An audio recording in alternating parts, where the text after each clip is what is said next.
Good afternoon. What an awesome day it's been so far. It's been very insightful, and I've learned a lot from all speakers, let's put it that way. Today I'm going to start with a personal story about me. I never grew up being passionate about Africa. In fact, I bought into the American dream, but I ended up in Australia. To be fair, it was amazing in Australia. I really enjoyed my time in Australia. But something happened roughly about 10 to 12 years ago. And in that time frame, I read a report by McKinsey, actually written by a couple of impressive Africans, called Lions on the Move. And in that report, it was the first time I'd seen a report that was written with optimism about Africa. And before that, all I heard were the negative stories about Africa.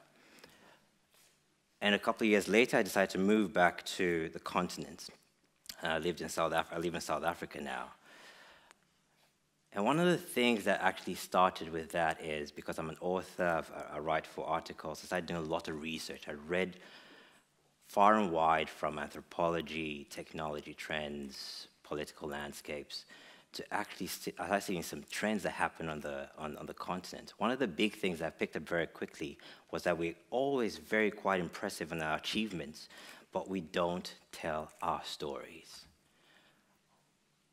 Now, I'll give you about 4 odd stories that have happened in the past sort of centuries that we probably never talk about.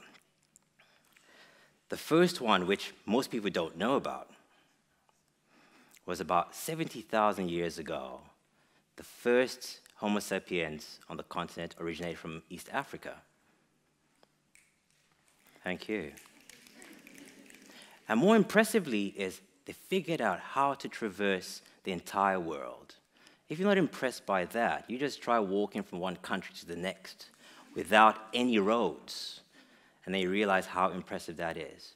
But the question is, why don't we talk about this? You might say, Nnamdi, that is too far out. Let's look at 30,000 years ago. 30,000 years ago, the first mathematical artifact was found in Swaziland. Yes. So in principle, mathematics started off in Africa, even though we talk about it originating in Egypt. But we don't know these stories. And you might say, Nnamdi, that still is too far out. Let's look about 1,000 years ago. A lady called Fatima Al-Firi founded the first still existing university in the world, in Morocco. Yes. And why I'm impressed by her, aside from the fact that she's a female Muslim, the question I ask myself, what if she never founded those universities? Would we have Harvard today, Yale, Oxford? Would we? But we never write their stories. And you might say, Nnamdi, that is still too far out.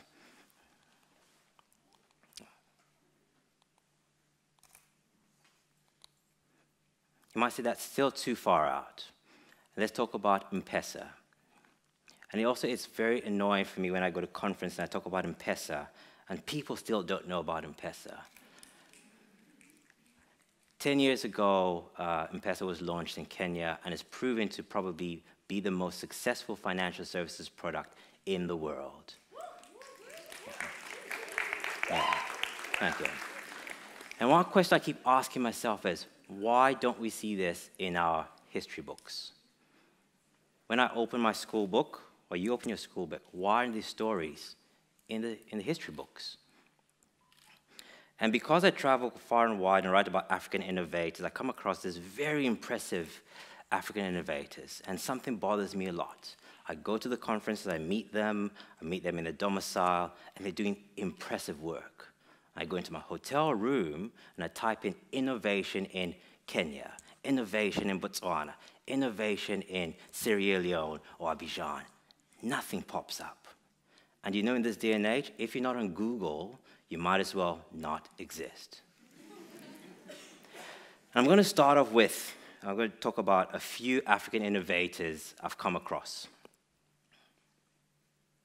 who you might not know of, and I'll just talk to you about them. Let's start with the first one, a company called Fido. a Nigerian who's a molecular biologist invented a product that can detect malaria in 25 minutes. You pee on the stick, and it tells you in 25 minutes whether you've got malaria or not. And if you've ever had malaria, you'll understand how important this is. And this actually should be across the continent, distributed across the continent. Not only has he invented it, he's actually commercialized it. The second one, Vula Mobile. It's actually started by an ophthalmologist in South Africa, and he got frustrated when he traveled 4 hours into Eastern Cape to meet an old lady who's got cataracts, and says, "Oh, Gogo, you've got cataracts." And he drives 4 hours back, and Gogo's got to drive 4 hours to Cape Town. And he got very frustrated. For a 20-minute operation, the amount of time spent to actually fix this problem is enormous. So he developed an app called Vula Mobile. So any rural health worker could scan Gogo's eyes and tell her, "You've got cataracts," and book her into the closest hospital around. Last year, I believe he did about 80,000 odd operations using this app. Why don't we know about them? And the last one, which I actually find very impressive, Sweep South. In Africa, you guys would know, unemployment is a huge, huge problem. Huge problem, mostly double digits. And how do we fund, or how do we find jobs for these guys? She's come up with a program, an app called Sweep South, which is pretty much an Uber for domestic workers. You can literally download this app, pick a domestic worker based on the rating, and they'll come to your house, you pay them directly through the app, and it's working. She's employed over 3,000 South Africans today and on an African expansion drive. Very impressive innovators, and this is just a few of the innovators I've been chronicling along the way in the past few years. And when I actually think about innovation, and part of the hard thing about innovation is there's a lot of I feel the world's going to look like this, Africa's going to look like this.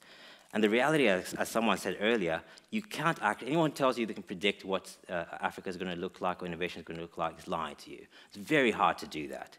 So it is actually quite subjective. So what you actually need to do is try and figure out the environment most people are going to live in the next sort of 10, 15, 20, 30 years, even up to 100 years, and figure out what the environment is going to look like, and then you can actually tell a story. And what I do when I write my stories, to move from the I feel to quantitative data, I use a lot of statistics and mathematics. I use a lot of anthropology. I don't know if you guys know of anthropology, but it means the study of human behavior, to actually talk about the face behind the numbers. And I look at a lot of global trends, global tech trends, and how they impact the continent today. And when you use these, they actually start to tell a story.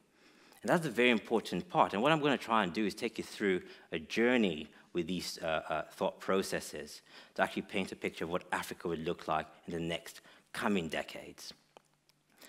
So we start off, what the numbers look like in 80 years. So that's between now and 2100. 40% of the world's working population would be in Africa. 40% of the world's working population would be in Africa. That's a very important point, because this means if this working population is not prepared, they haven't got access to good education, good health, good water and energy, it's not just an African problem, it's a global problem. And put it in context, 2035 isn't far away. That's 15 to 16 years from now. So we can't wait for 15 to 16 years' time to actually fix this problem. We've got to start today.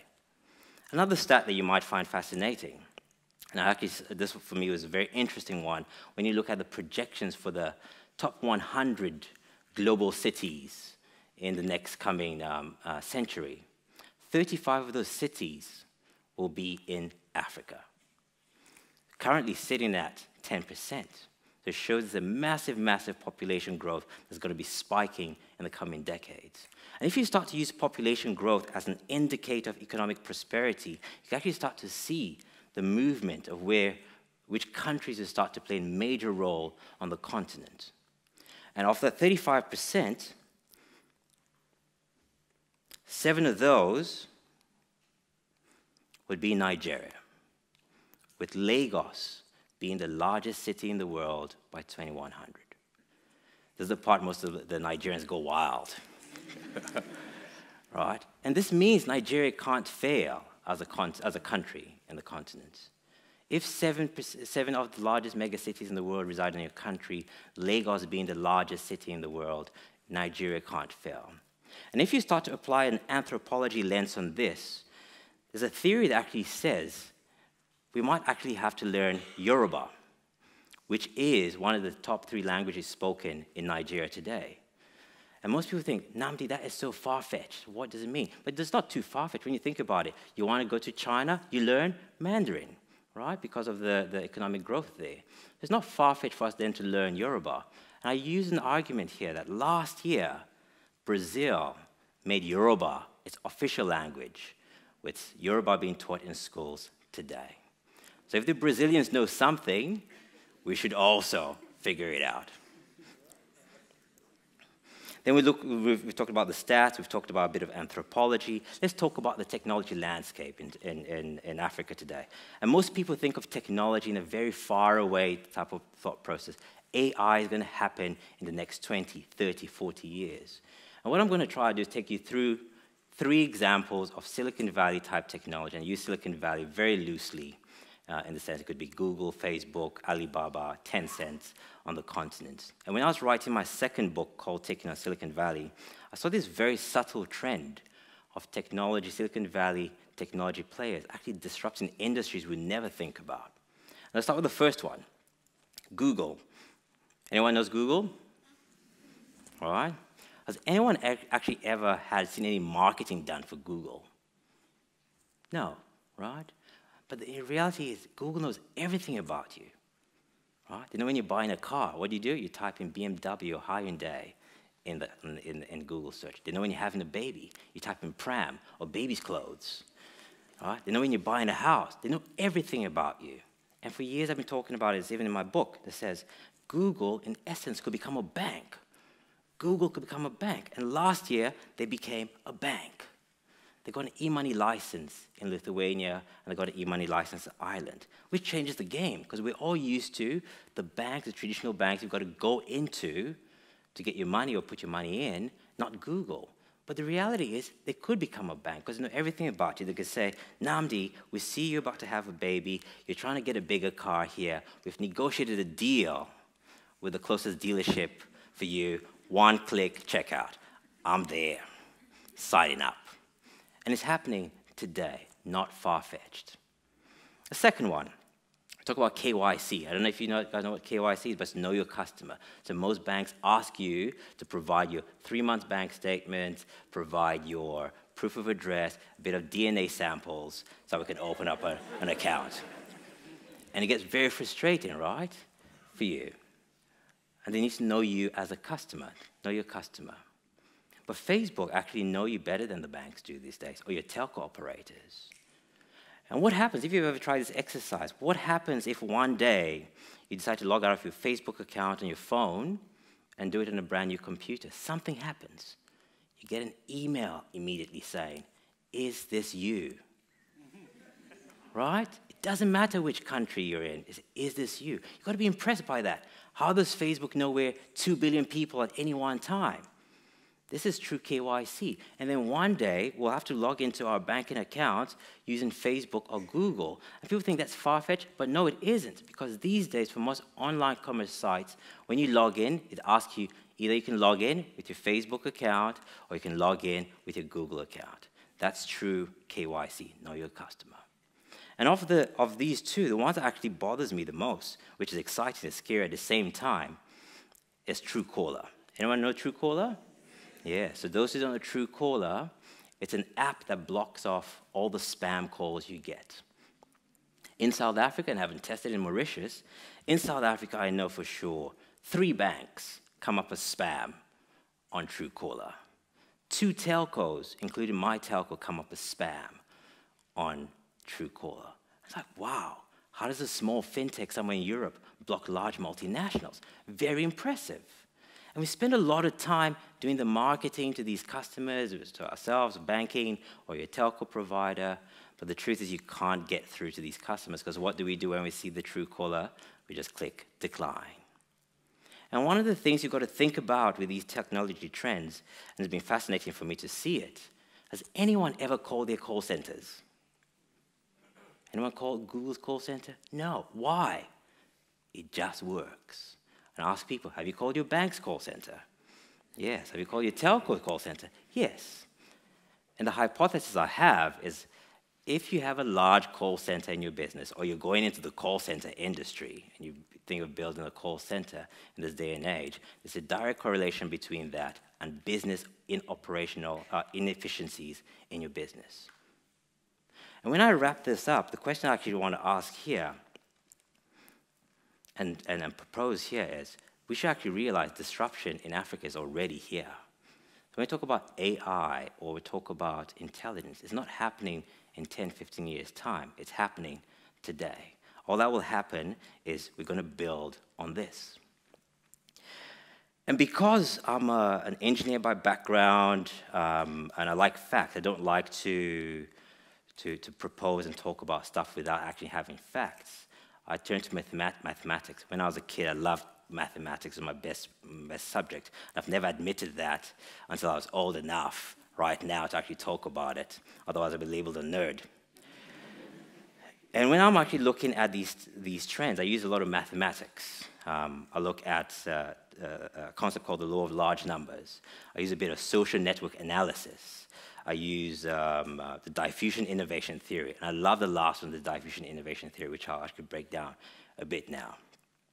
But the diffusion innovation theory is a very interesting one. And one of the challenges I had when I was talking about innovation in Africa is, how do we know we're making progress? We don't, because it's a touchy-feely subject. How do we know we're making progress? We might find some very impressive innovators, but we don't know if we're achieving targets. And if you apply the diffusion innovation theory to Africa, it starts to actually paint a picture of what Africa should look like. And it's very simple. The theory is very simple. I'll simplify it here.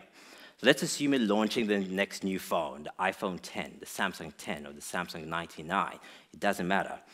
And you're targeting about 1,000 or 1,000,000 people. The theory says that about 15 to 18% of people need to use your product for you to get to that tipping point, where it's just prevalent in the society. At about 2.5%, that theory they call the innovators. These are the crazy people when the new phone is coming out. They stand outside at midnight and buy the product. Meanwhile, they can get it the next day half price. They're just passionate about the product.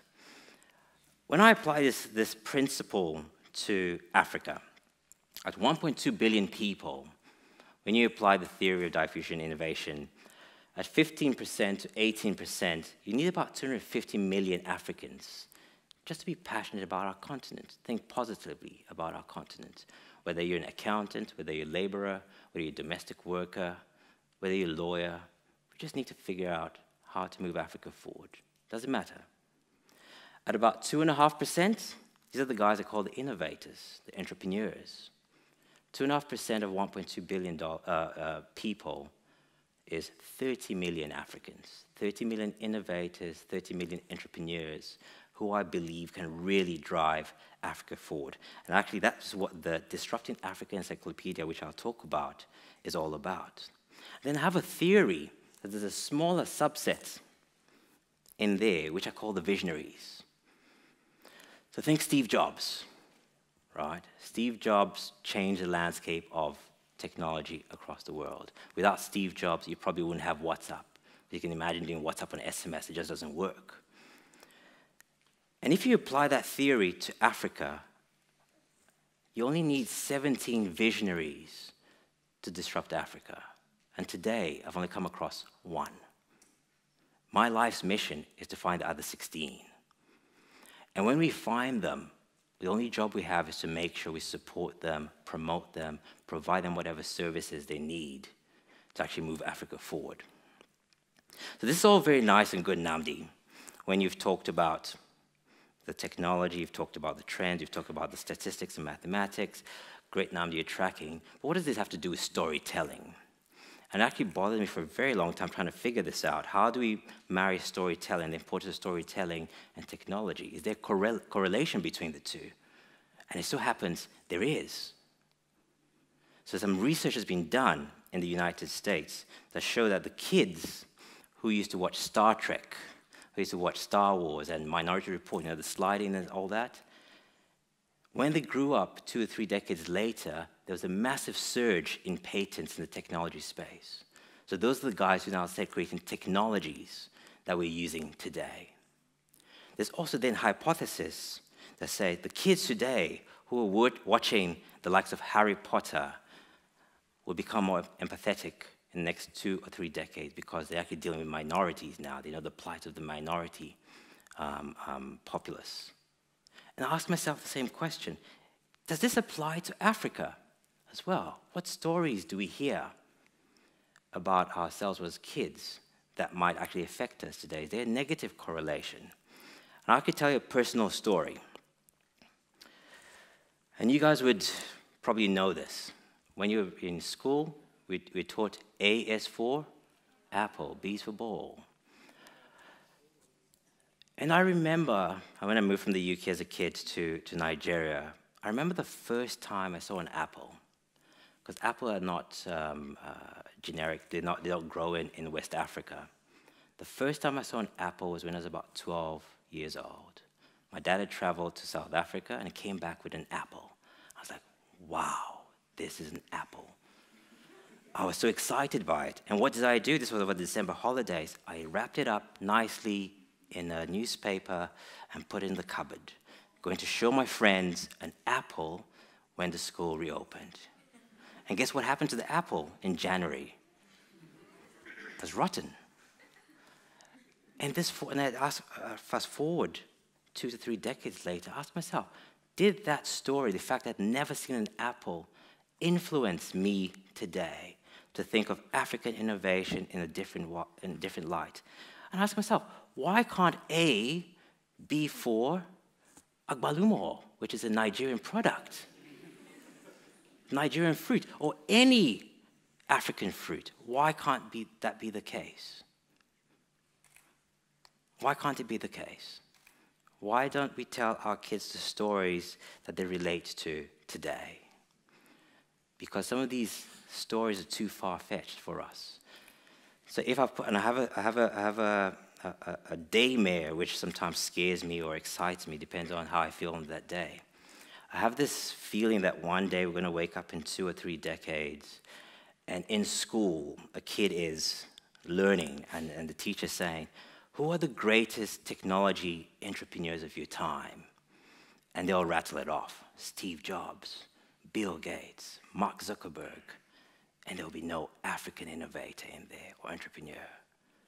And I get so scared and worried. And I say, there's got to be an and. There's got to be an innovator we say, and this innovator from Africa. And that's what the Disrupting Africa Encyclopedia is all about.